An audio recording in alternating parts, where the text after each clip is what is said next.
Welcome back to Fanboy Media. In this episode, I'm going to be doing a response video to HeroHunter81's contest video about rare comics.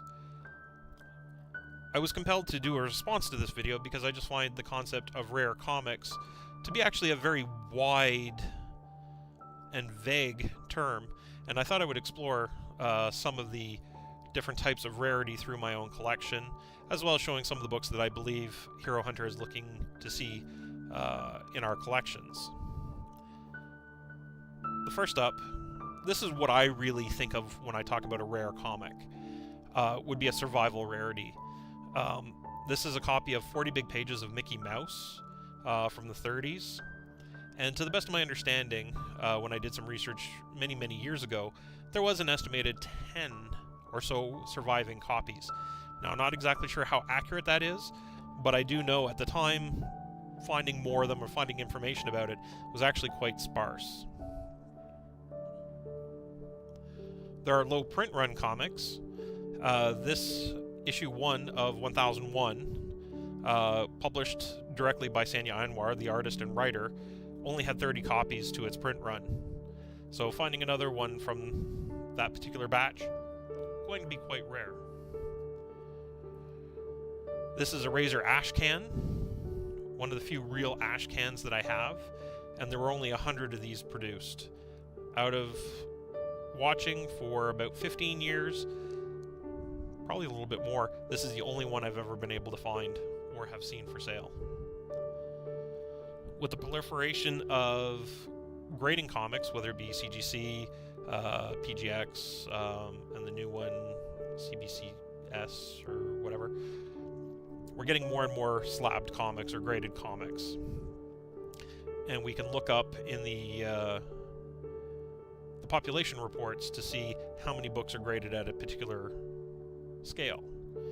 And this is an example, not a particularly stellar book, but Tales of the Darkness number 1/2 from Wizard. When I bought it, probably about 15 years ago, it was the highest graded at the time, and when I looked it up recently, it is still the solo highest graded copy at a CGC 9.8. You can tell I've had this one a while, for those of you that remember the red labels for modern books on CGC. I also find it quite rare or difficult to find some really obscure printings. One of my main titles is Fantastic Four, and trying to find these 3 mini comic books that apparently came in with some DVDs, I found very rare and very difficult to find, especially finding at a reasonable price.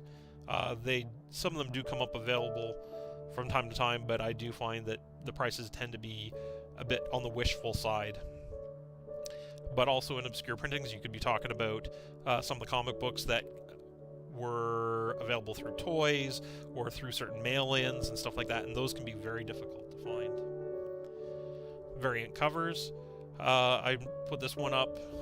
It's a Razor the Ravening number 1, the blue foil edition, which was limited to 100 copies. And we're getting more and more of this type of variant. Big Dog Inc., Xenoscope, and Dynamite seem to be doing these really rare, very low print runs, and charging quite a premium for them. On a more general variant scale, this is Fantastic Four number 1, volume 5, the Alex Ross sketch variant, which was a 1 in 300, with 30,000 or so number 1s distributed by Diamond, meaning there's probably just over 100 copies of these floating around, maybe a few extras that were left over.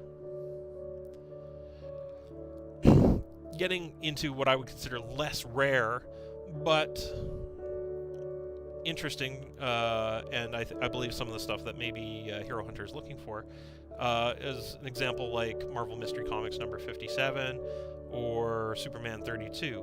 These are rarer because, I mean, they had to survive all the amount of time. They had to survive the book burnings and the recycle drives around the war and so on and so forth.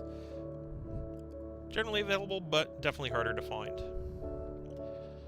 Now, these aren't things that I generally think of about rare, but I do believe HeroHunter was looking for in his request for video responses. So here's some examples of first appearances that we have. First appearance of Poison Ivy, Batman 181. The first appearance of Zatanna in Hawkman number 4. First Black Widow in Tales of Suspense number 52. The first Elektra in Daredevil 168. The first Punisher in Amazing Spider-Man 129. The first Rhino in Amazing Spider-Man 41. And then, of course, the title that's closest to my heart, the title that started the whole Marvel Age of Comics, Fantastic Four number 1 from 1961. Have an original on the left and a 1966 Golden Record reprint on the right. First appearance of the Skrulls in Fantastic Four number 2.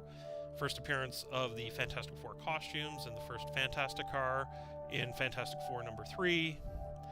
First Silver Age appearance of the Submariner in Fantastic Four number 4. The first appearance of Doctor Doom in Fantastic Four number 5.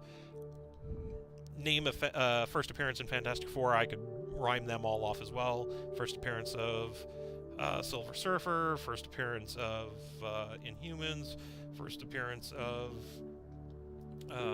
Black Panther. I have them all as well. And then you get into more general key issues. Incredible Hulk 102, where Hulk returns to his own title. Amazing Spider-Man number 50. Not 100% sure, but I believe that's the first Kingpin, so it's also sort of more of a first appearance.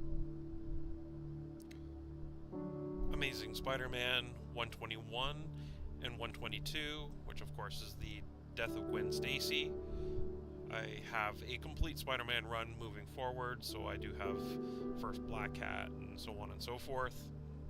Well, I hope that gives you a little window into my collection and some of the rare books and what I consider rare, low print runs. There's many to choose from, but I hope you, HeroHunter81, and anybody else watching, that this was interesting. I hope maybe I showed a few different comic books that some of you haven't seen before, along with some common keys that I'm sure other people will be posting. But it was fun. Those of you may notice this is my first video response to a contest and that type of thing. So it was fun to do. I hope I did an okay job. I hope this is what you were looking for, Clint, I believe, HeroHunter81. I hope you enjoyed it.